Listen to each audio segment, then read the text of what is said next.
छो जो जंहिंखे अलाह ताला जंहिं मर्तबे ते रखंदो आहे उनखे वरी ओतिरो इम्तिहान में विझंदो आहे। त ॾिसां त मां रब जो शुक्र करे थो। हज़रत इब्राहिम अलैहिस्सलाम जहिड़ो इम्तिहान कंहिं ते आयो ई न, पूरे नबियुनि में ऐं रसूलनि में जेतिरो इम्तिहान तो असांजे नबीअ ते पाक ते आयो ऐं पहाड़ खयां मुंहिंजे महूअनि करीमनि ईअं कंहिं खयां ई।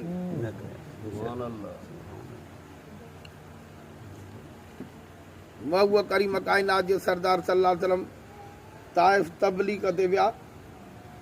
काफ़रनि जा पुट काफ़र पाण गॾिजी रसूला खे पथर हणण लॻा। एतिरे ते जो महूअनि करीम जे जिस्म तरमऊं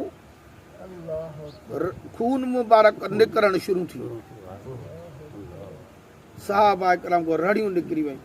मुंहिंजा महबूब ॿिया बि नबीअ दुआ घुरंदा, उन्हनि ते ख़ुदा जो कहर ईंदो। दुआ घुर त हे गर्क थी वञनि न।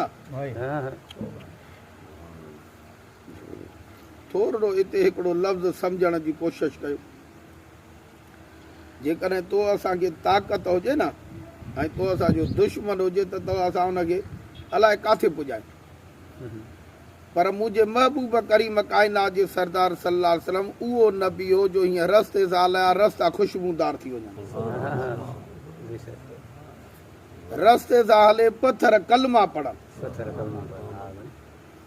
14 जे चंड खे इशारो करे कदमनि में घुराए।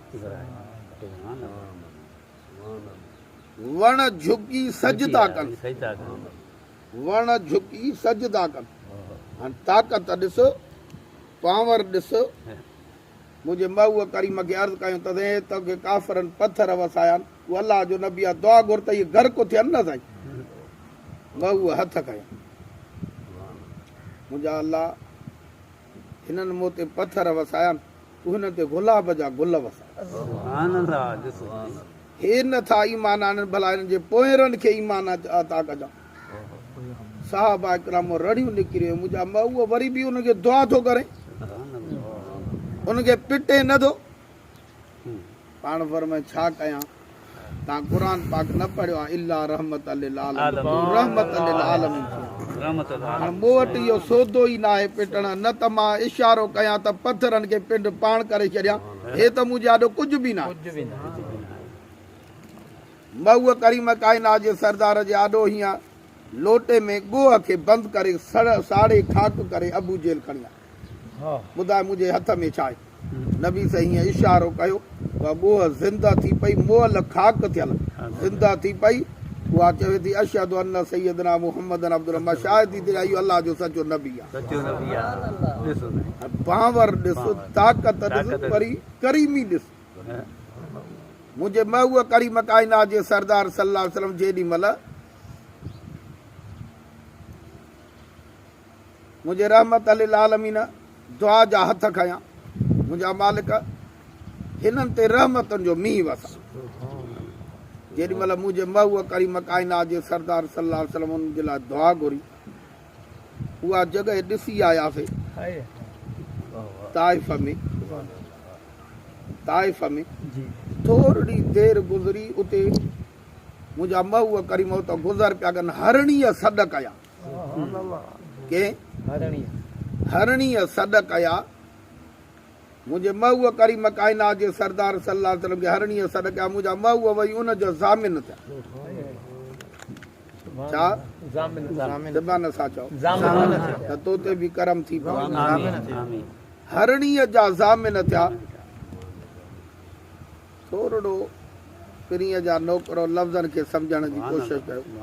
तव्हां असां अशरफ मखलूकात आहियूं ऐं महूअ करीम काइनात जे सरदार सल्लल्लाहु अलैहि वसल्लम हू त झंग जा जानवर हुया। पर यार अरमान न आहे जो तो असां अॼु ताईं जानवर जेतिरो बि सॾु न करे सघियाऊं जो मुंहिंजे पिरीअ जो दीदार थिए, जो झंग जो जानवर सॾे ऐं मुंहिंजो महबूब उन वटि वञी पुॼे, उनखे बि एतिरो ढंग अची वियो ऐं उनजे दिलि मां अहिड़ी दाह निकिरी जो मुंहिंजो महबूब करीमी फरमाई अरमान न आहे तो असांजी हालत जो, तो असां अलाए केतिरो परे पइजी विया जो मोटण महिल थी वियो आहे। अर्ज़ी आहे पोखणी अथई त पोख न त वेंदई मुद